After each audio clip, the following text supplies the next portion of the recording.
All right, we just touched on this topic with Senator Ben Sasse about why the court has become so important, so politicized. Well, my next guest has actually written a book on it. Senator Ted Cruz of Texas is not only a member of the Senate Judiciary Committee, but he also clerked at the Supreme Court for the late Chief Justice William Rehnquist. And he is the author of a brand new book, very timely, I should say, One Vote Away, How a Single Supreme Court Seat Can Change History. Senator Ted Cruz, welcome back to the program. Tony, it's great to be with you. Thanks for having me once again. Well, a book coming out about the significance of one seat. Holding a copy of the book right here, One Vote Away, How a Single Supreme Court Seat Can Change History. And we're seeing history unfold right before us, are we not? Undoubtedly. I think the nomination of Judge Barrett may well be the single most important decision President Trump has made.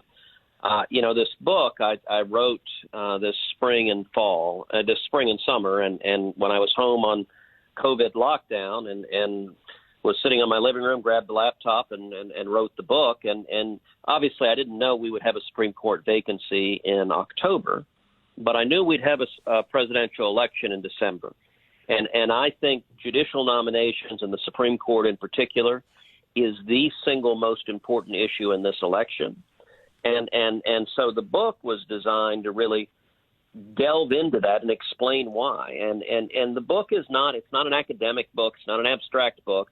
It's a very practical, real book where each chapter addresses a different constitutional liberty. There's a chapter on free speech, a chapter on religious liberty, a chapter on the Second Amendment. And I tell war stories.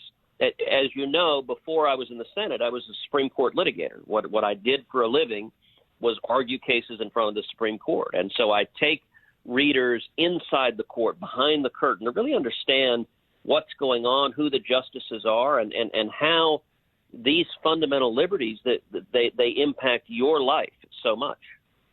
Yeah, in fact, you write in the book, quote, God may endow us with certain unalienable rights, but whether we enjoy them depends on 9 judges, the priest of the robe, who have the last say in our system of government. And that is the effect of the court. They can actually rewrite the Constitution with their opinions, and they have. Yeah. They have, and if you look at constitutional right after constitutional right, the book discusses many of the big landmark decisions. And it's stunning how many of them were 5-4, that we're just one vote away from losing our fundamental liberty. So, for example, on the chapter on religious liberty, one of the cases I talk about is the Texas 10 Commandments case. Mm-hmm. We have in Texas, on the state capitol grounds, a monument to the 10 Commandments. It's been there since 1961. An individual plaintiff, an atheist, who happens to be a homeless man, filed a lawsuit arguing you can't have the 10 Commandments anywhere on public land. That case went all the way to the Supreme Court, and we won 5-4. That means there were 4 justices prepared to order, send in the bulldozers, knock down the monument.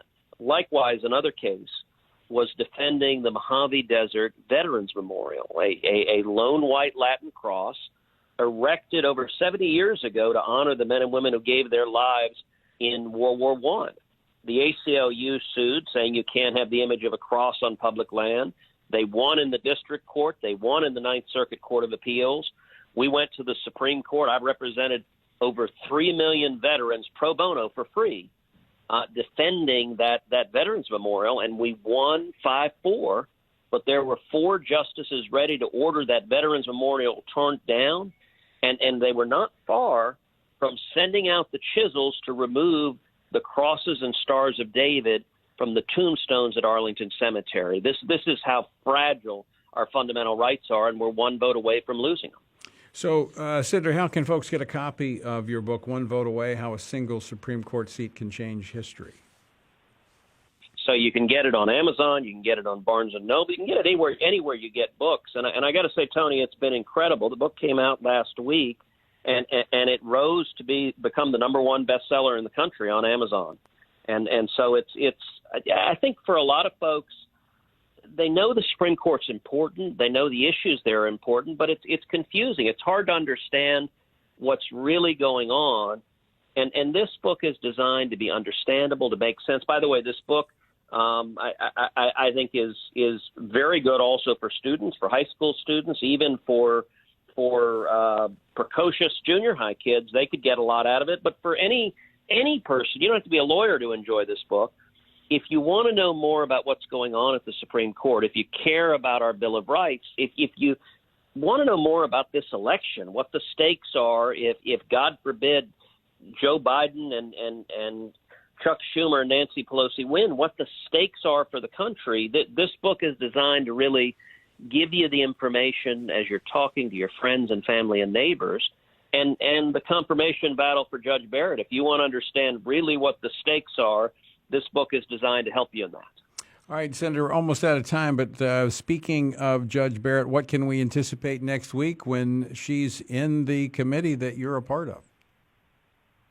Well, I think the Democrats are going to try to turn it into a political circus like they did for Justice Kavanaugh. But we're going to move forward. I don't think the Democrats are going to be successful in stopping this nomination. I believe we have the votes. And I believe we will confirm Judge Barrett as Justice Barrett before the end of the month, before Election Day. All right. Well, we hope to talk to you maybe next week as that process unfolds. Senator Ted Cruz, best of luck on the new book. Thanks for joining us. Thank you. Thank you, my friend. God bless. Okay, Senator Ted Cruz of Texas.